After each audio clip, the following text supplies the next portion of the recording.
Thank you and welcome to the show this morning. The topic this morning is from the plantation to the prison and historical criminalization of the African-American male. And of course we have with us to talk about a study that she has been a part of dealing with the economic, political, and social situation of the African-American male from the plantation to today's prison. Is Dr. DBurris-Kitchen. And of course, Dr. Kitchen, let me welcome you to the show this morning and tell you again how delighted we are to have you, because I think that you were with us earlier and you gave us an excellent understanding of the African-American situation. And we also might add that you are the chairperson of the Department of Criminal Justice at Tennessee State University. And so let's start the show off, Dr. Burris-Kitchens, by having you to give us some information about your background, your education, and some of the things that were important that eventually led us to you this morning. And then we'll talk about the historical criminalization of the African-American male. Okay, well, I grew up in Indianapolis, Indiana, and went to Indiana University for my undergrad and finished up at Indiana University in Fort Wayne.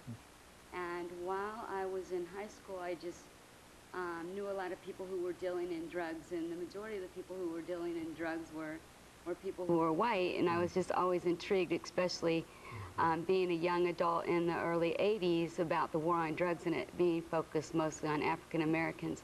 So as I pursued my career in sociology, I went on to get my master's degree at Ball State University and my doctorate at Western Michigan University.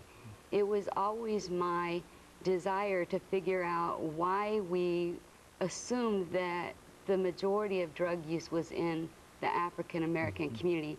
And my dissertation was actually titled Sisters in the Hood, and I was looking at female involvement, African-American female involvement in the war or in the drug trade and joining gangs and setting up their own gang cultures and things like that. So the reason why I really pursued my education in sociology with the focus on criminology is because the war on drugs just has always intrigued me, especially coming of age in the 80s when, you know, that was the primary time at which the war was an all-out assault against primarily African-American communities. And I did my graduate work in Michigan where, of course, the all-out assault was taking place in full force in Michigan itself. So and then I went to Los Angeles to teach at a private liberal arts college out of grad school.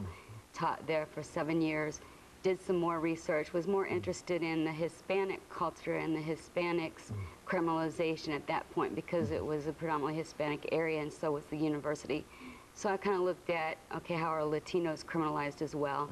And I taught ethnic relations, which gave me a good opportunity to dive into kind of the histories of different ethnic groups and how they have been criminalized and treated and stereotyped throughout the American history and the American justice system.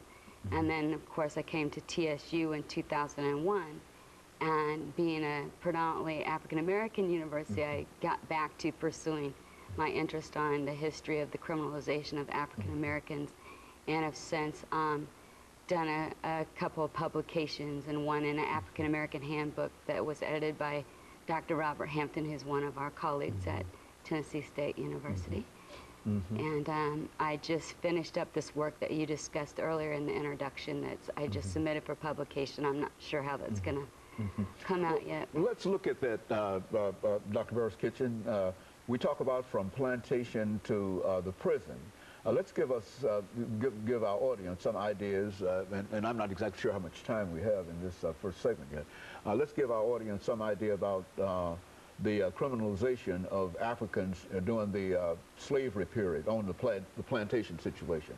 Well, in order to really justify the mass enslavement of peoples from Africa, and even to deny or to allow indentured service status for a lifetime in this country after the John Punch case, I think it was, we had to actually have a religious explanation, because at that time it was before the Enlightenment period, so religion was really the foundation of justifying and legitimizing the treatment of different groups. So through the religious justification, through the curse of Ham, we basically, European Americans said, well, African Americans aren't as human, they They have to be forced to work because they're basically inherently lazy. They're non-Christian, so they're obviously evil or different or bad. So the bifurcation of good and evil with white and black came to play during slavery, and I think that continues to come into play throughout American Okay, very history. good. And of course, let's take time for this first commercial break, and then we'll come back and we'll allow you not only to talk about that as a means of criminalization, but how that progressed and give us some numbers in reference to it. Absolutely. Of course, we'll be back with our audience following this very, very short commercial break.